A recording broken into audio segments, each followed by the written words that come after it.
Yun, magandang araw sa mga nagtanong paano nga ba daw to pre-prepared yung mga gantong klaseng laminated board mga kumbate, o paano nga ba daw to dinidikitan o nilalagyan mismo ng edging. Ngayon ipapakita namin o ipapakita ko sa inyo mga kumbate at ituturo namin kung paano nga ba yung preparasyon para dito. Okay?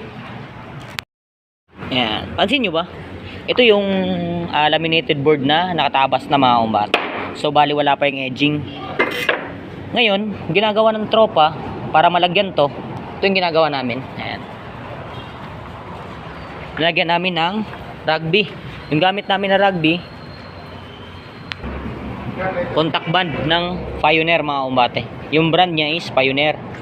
All purpose contact cement mga kumbate. Isang galon. Bali ito yun. Nilalagyan namin ng rugby yung mismong edge. Yan.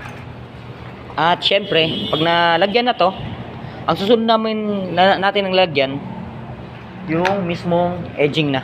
Ito mga kumbate. Gaya ng ginagawa namin. Ito. Pansin nyo, nilagyan na yan. Ay, kung makikita nyo, nilagyan na yan. Gamit pa rin yung rugby mga kumbate. Napaka mahalaga ng rugby sa pagdating sa pag-i-install ng mga kagaya na itong mga laminated board mga kumbate. At syempre, pag natapos na yan at natuyo na yung nilagay nating rugby, saka natin ididikit kagaya neto mga kumbate. Mapapansin nyo ito, nalagyan na namin to ng edge mga kumbate. Ayan o, makikita nyo, nalagyan na yan. So ang ano lang neto, medyo matrabaho pa to gawa ng, ayun makikita nyo, nakauslian. Hindi ka talaga pwedeng mag-cut ka ng ganito na mismong talagang sasagad mo mga kumbate sa mismong edge. At meron ka talagang allowance. At dito rin mansin nyo, yung 3/4 na laminated board, yung ano natin is 1 inches mga kumbate, yung mismong edge natin. So sobra yan. Ayan o, pansin nyo. Ang gagawin dyan, ikakat yan. Ikakat natin gamit naman tong eto, cutter na mismong guide nyan mga kumbate, katulad na ito. So bali yung talim nito napapalitan naman itong mga kumbate pag medyo mapurol na. Ayan, ayun yung ipangkakat natin dito sa may side nyan mga kumbate. Pag naikat nyan, malinisan natin. Ang gagawin naman natin, ito mga kumbate, ito na yung finished product na kung saan nalinisan na. At ayun, pansin nyo, naputol na namin yung mismong edge nya at naikat na rin namin. So ganito yung magiging resulta mga kumbate kapag laminated board yung ginawa nyo. At syempre, alam nyo naman, isang laminated board, hindi ka na magbibintura nyan. Ayan, makakatipid ka sa labor cost. At the same time, maganda rin yung finished product mga kumbate. Pansin nyo, ayun o, kitang kita nyo rin talaga yung ganda. Pero magdidepende pa rin yan sa may-ari mga kumbate, kasi nga medyo merong kamahalan yung mga gantong klaseng laminated board mga kumbate.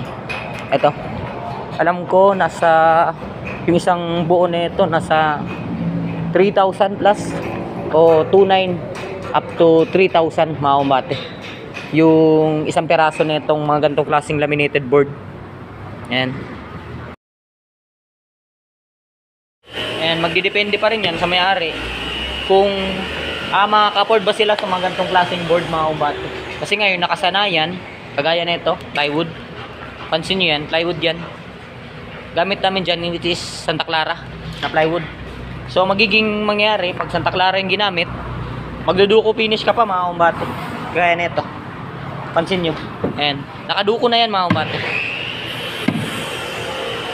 Pag ganito namang board, yung klaseng board naman, yung gantong klaseng board naman yung ginamit nyo, ayan, pansin nyo, hindi ka na magpipintura, hindi ka na mag-apply ng primer, ng body filler, ng acrylicas. Ang problema lang nito mga kumbate, medyo merong kamahalan. Magdidepende pa rin yan sa may-ari kung kaya nyo bang may-afford tong mga gantong klaseng board. So bali sa pagdating sa trabaho, may recommend ko lang mga gaya nito, mas maganda gamitin to. Ang problema lang, may kamahalan. Pero kung gusto na may-ari at kaya niyang ma-afford yung mga gantong klaseng board, pwedeng pwede ho yan mga kumbate. Yan.